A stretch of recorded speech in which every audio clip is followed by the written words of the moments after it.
तो मेरे प्यारे मित्रों, आज हम बात करने वाले हैं चुड़ैल के बारे में। और ये हमारे यहाँ की उल्टे पैर वाली चुड़ैल नहीं है, बल्कि मार्वल के कॉमिक की एक अंग्रेजी चुड़ैल है। और ये दुनिया की सबसे शक्तिशाली चुड़ैल माना जाता है।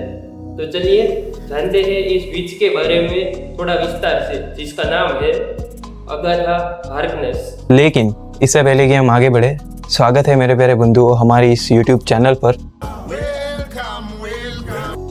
तो जैसा कि आपको पता है मित्रों कि इस साल मार्वल की मच अवेटेड सीरीज यानी कि Agatha all along finally Disney plus पे रिलीज होने जा रही है, और वो भी हैलोवीन वाले सीजन में।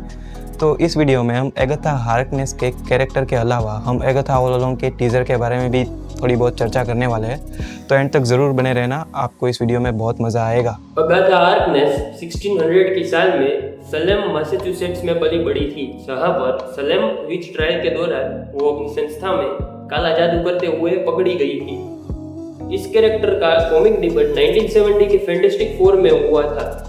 फ्रैंकलिन रिचर्ड यानी रिचर्ड मिस्टर फैंटास्टिक और स्यू स्टोम इनविजिबल वुमन के बेटे की गवर्नेंस यानी नैनी के तौर पर हुआ था। और ये अगाथा हार्कनेस एक सार्कास्टिक, बहुत ही तेज और क्रूर व्यक्तित्व वाली चुड़ैल यानी कि विच है, जो कि अपनी जादुई शक्तियों की मदद से अपने उम्र को बढ़ने से रोकती है और सेंचुरीज तक जी रही है।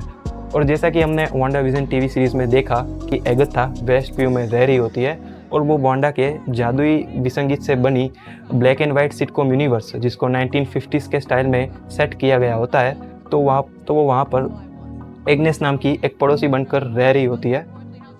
और वो वांडा की लाइफ से कुछ ज़्यादा ही प्रभावित होती है, और अगर सही मायनों में बताऊँ तो वो वांडा की जादुई शक्तियों से बहुत ज़्यादा आकर्षित होती है। तो मित्रों, ये कुछ बातें थी अगाथा हार्कनेस के बारे में।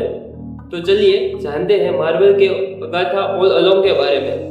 कहानी का असली रूप यहीं से शुरू करते हैं। तो दोस्तों, अगाथा ऑल अलोंग की कहानी वांडाविजन के इवेंट के बाद से ही शुरू होती हुई दिखाई दे रही है, जहां पर कैथरीन हान फिर से अगाथा का रोल प्ले करती हुई नज़र आ रही है। और जैसा कि हमने वांडाविजन सीरीज़ में देखा कि वांडा ने अगाथा को वेस्ट व्यू में ट्रैप कर लिया होता है, तो अगाथा जो है वो उस ट्रैप से एक छोटे बच्चे की मदद से बाहर निकलती है। हालांकि वो अगाथा को भूल चुकी है और उसकी पावर भी चली गई है। अब वो एक डिटेक्टिव है, तो अब ये टीनेजर उसको विनती करता है कि वो उसको भी अपने साथ लेजेंडरी विचिस रोड पर ले जाए, जो कि एक जादुई चुनौती है जिसको सर्वाइव करने पर जिसको जो भी खोया है वो मिल जाता है इनाम के तौर पर। तो अब अगाथा और दूसरी विचिस टीनेज बच्चे के साथ इस सफर पर निकलती है, ये देखने लायक होगा। और दोस्तों, टीजर ये भी दर्शाता है कि स्कारलेट विच यानी अपनी वांडा मैक्सिमोफ अब मर चुकी है और उसकी बॉडी जंगल में पाई गई है।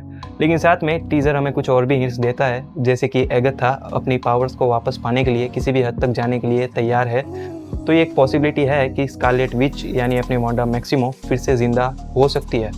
और अगाथा के कुछ ऐसे डायलॉग है जो कि इस बात को दर्शाते हैं, जैसे कि I can be that which again और that which took every bit of power that I had वगैरह वगैरह। ओवरऑल टीजर काफी अच्छा है, उसका वो डार्क कॉमेडी वर्जन देखने में काफी अच्छा लग रहा है। उसका वो dialogue Not looking for right-minded witches. काफी मजेदार था। ओवरऑल टीजर काफी इंटरेस्टिंग थे, और उसको देखने के बाद ही पता चलेगा कि कौन कौन सी कड़ियां जुड़ी हुई है, स्कारलेट की वापसी वगैरह वगैरह। तो दोस्तों, ये तो साफ है कि इस सीरीज से मार्वल यूनिवर्स में मैजिक और विचक्राफ्ट तो एक्सपांड होगा ही, लेकिन ये भी पॉसिबिलिटीज है कि सीरीज के कुछ इवेंट्स आने वाली MCU मूवीज और शोज को अफेक्ट भी कर सकता है। दोस्तों, आखिर में मैं इतना ही कहूँगा कि ये सीरीज अगाथा के कैरेक्टर को मोर डीपली एक्सप्लोर करेगी, जिसको देखने में काफ़ी मज़ा आने वाला है, क्योंकि ये कैरेक्टर सार्कास्टिक और डार्क ह्यूमर वाली वाइब देता है। और सच बताऊं तो आजकल लोगों को इस तरीके के कैरेक्टर्स देखने में ही ज़्यादा मज़ा आता है। तो ये थी चर्चा डायन और चुड़ैलों के बारे में। बाकी मिलते हैं अपने